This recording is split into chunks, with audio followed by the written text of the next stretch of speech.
A lot of times I'll be in a 200-mile run or something like that, and I'm all jacked up. Body's broken, mind's broken, spirit's broken. I started to say, what if I can pull this off? When I first walked into the Navy SEAL recruiter's office, he looked at me and said, there's only been 35 African Americans in 70 years make it through. You know what I said to myself? What if I can be the 36th? It's the what if I can pull off a fucking miracle. What if I can become someone that no one thinks I can be? And just me talking about that, I have the hair going up on my arms because it makes me just like, what if? I once had a guidance counselor tell me that I shouldn't play basketball, that it would never amount to anything for me. You know what? Much to your surprise, I took that counselor's advice. I took it and I used it to be the best basketball player I could be.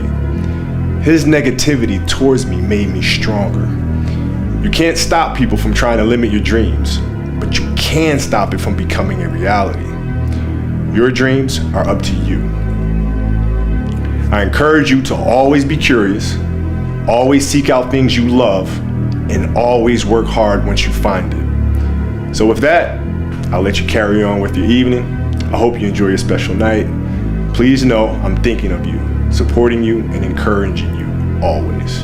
Peace. I had that one viewer, and that viewer made me keep going. And each day and more, week 2, I started averaging 4 viewers. Week 3, 8 viewers. Week 4, 20 viewers. So on and so on and so on. So then my sophomore year, I kind of gave up on school. Right. I kind of gave up on school. I kind of gave up on everything that I had to my old life and just put everything onto my stream. I streamed every day.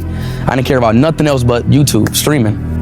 As I was streaming, there was a clip that kind of blown up. It was on Warstar. You remember Warstar, right? It didn't go viral. It had like maybe 30,000 viewers. So my dad showed my mom, because my dad watches Warstar. My mom seen the video. She's like, what are you doing, blah, blah, blah. Why is everybody talking about you like online, blah, blah, blah. Because it was like hate comments. Mm-hmm. So she kicked me out. Kicked you out of where? No, she told me to quit. Yeah. Or I'm leaving. Like, you know, or like, you can't do this in my house. So I'm like, I'm out. Really? Yeah, I was like, I'm out. You know, like I'm not about to stop. Like I was already averaging like 20 viewers. I had like 1,000 subs, 2,000 subs. Right. Like I'm already going. So I like, and once I start something, I'm not stopping. Right. So, give me a second. And so like once I start something, I'm not stopping. So boom, she kicked me out. I moved to my dad in Detroit. Then I kept going. My dad didn't really care. My dad let me. Shout out to my dad. Right. Shout out to my mom too. I still love my mom. She didn't know what was going on. Right. But anyways, I kept going in Detroit, and I got here. So I came home one day from working at a job called Ecolab where I sprayed for cockroaches. Made $1,000 a month, weighing 300 pounds. And I got home and I watched a show on Discovery Channel of guys carrying boats and logs, Navy SEAL training. And I decided to make a change in my life. And I called the recruiter up and he asked me these questions. He had to meet a certain age, like a certain height and weight limit. I was 6'1" and 300 pounds. He laughed at me. 7 other recruiters laughed at me. One recruiter finally said, come on in, I'm too busy to talk to you on the phone.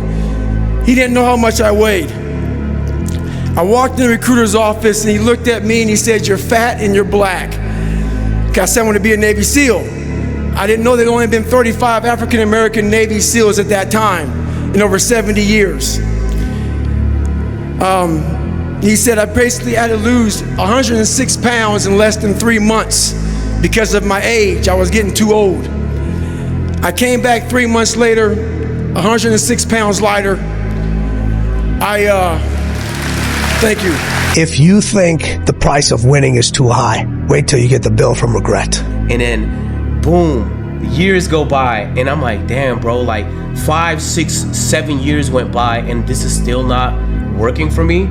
Like, how much time am I gonna spend on this thing? Like, I reorganized my whole life for this thing and it's still not working for me, nigga. Like, when my friends went and got jobs that paid well, these like security jobs that got $20 an hour, I would instead volunteer. I would, and so I did, and so I needed to spend time on YouTube. I couldn't do nothing that would take away from YouTube. When I went to university, instead of going in the dorms, which looked way more fun, I got a townhouse with 4 other people because the internet sucked in the dorms. I had to be able to upload YouTube videos, nigga. I spent too much on this shit. Like, bro, there was way too much time. Like, when my friends would go out, I'd be like, bro, I haven't uploaded yet, so I gotta upload today. Boom, now I'm uploading. Bro, no exaggeration, I have reorganized literally everything in my life for this to work. And I remember I was in my 3rd year in university. Nigga, I have goosebumps. I was in my 3rd year of university, bro, and it was summer. Nigga, I wasn't even going home for the summer because it was tough to record at home. So I was staying at uni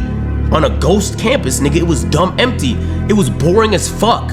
But I would stay there because it was better for YouTube. Everything was, let me just, bro, I need this to work. I need this to work. This is what the fuck, bro. I knew what I wanted, bro.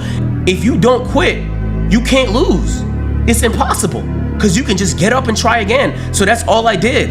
Every time I felt like quitting, I would talk to some friends and I would convince myself of everything I already believed, why I knew I wanted this from years ago, and I would go again, and I would go again. And it was one video that finally fucking blew for me. It got 50,000 views after fucking 6-7 years.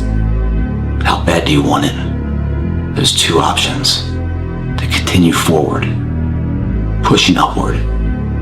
And if you do, that dream is given birth, and forever you will live in the reality of it.